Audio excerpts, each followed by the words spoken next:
আসসালামু আলাইকুম। আমি আল্লাহ খলিলুর রহমান। এই রেকর্ডটা করছি ওবাল পার্কের উত্তর পাশ থেকে। এই যে একটা জনবহুল এলাকা, এই যে কাইফুট,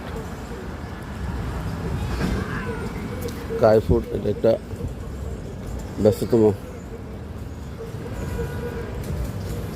দোকান। এখানে অনেক লোকজনের সমাগম। এই জায়গাটা ব্যস্ততম এবং অনেক এই রুটটা আবার ক্যাসেল হিল চলে গেছে। এই রুটটাতে আপনি গেলে ক্যাসেল হিল যেতে পারবেন। এটা কন্ডোনিয়াম হাউজিংয়ের ভিতরে গেছে। এখানে দেখেন বোতল, খালি বোতল ইয়েতে দিয়ে সেরা ওরা পয়সা কামাই করে। প্রতি বোতলে 5 পয়সা আসে, তো হারা করে। এই হলো এই ইয়েটা আর কি। এগুলো দেখার আছে অনেক আর দোকান। আসলে এখানে মার্কেট, বড় বড় দোকান যে কোনো জায়গায় করে, কারণ এখানে এই দোকান ছাড়া লোক চলে না। মার্কেটে যাওয়ার সময় অনেক কম। প্রত্যেকটা সুপার শপে বড় বড় বিল্ডিংয়ের পাশে আছে বা চৌরাস্তা বিভিন্ন মোড়ে থাকলে ওই দিকে ওরা মার্কেট করে। আর লোক তো প্রচুর এখানে। ব্রঞ্জ শহরে লোকের সমাগমটা বেশি, কারণ এখানে মনে করেন ম্যানহাটন, জামাইকা, ওইখান থেকে এখানে একটু ভাড়া একটু কম আর কি, 200-300 টাকা কম। এই জন্য এখানে লোকজন বেশি। আর এই কন্ডোনিয়াম হাউজিং প্রজেক্টের ভিতরে আসলে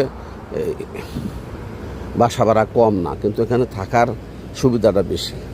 বিল্ডিংগুলিতে খুবই এই যে বোতলটা নিয়ে যাইতেছে, নিয়ে ওই যে ইয়াতে দিন দিয়া, তারপরে অটোমেটিক সিলেক্ট হয়ে পয়সা ওই কোম্পানির দোকান থেকে পয়সা নিতে পারবে। এটাও দেখেন একটা রেস্টুরেন্ট।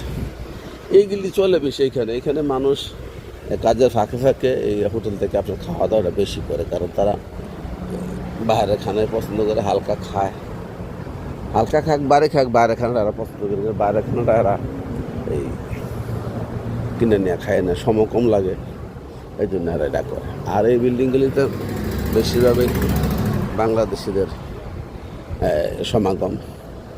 বিল্ডিংগুলি খুবই উন্নত মানের এবং অনেক বড় সাইজের বিল্ডিং। এই যে বার, এখানে বারের সামনে ভিতরে লোক জায়গা না, বাইরে বসেছে যে চুল কাটার দোকান।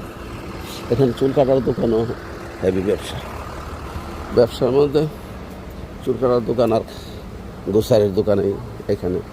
তো গোসারির দোকান আমাদের বাংলা বাজার সিলেটের লোকেরা যেটা দেওয়া আছে, ওইগুলিতে সবচেয়ে বেশি ব্রাঞ্চের মধ্যে সবচেয়ে বেশি বেচা কিনা হয় ওখানে।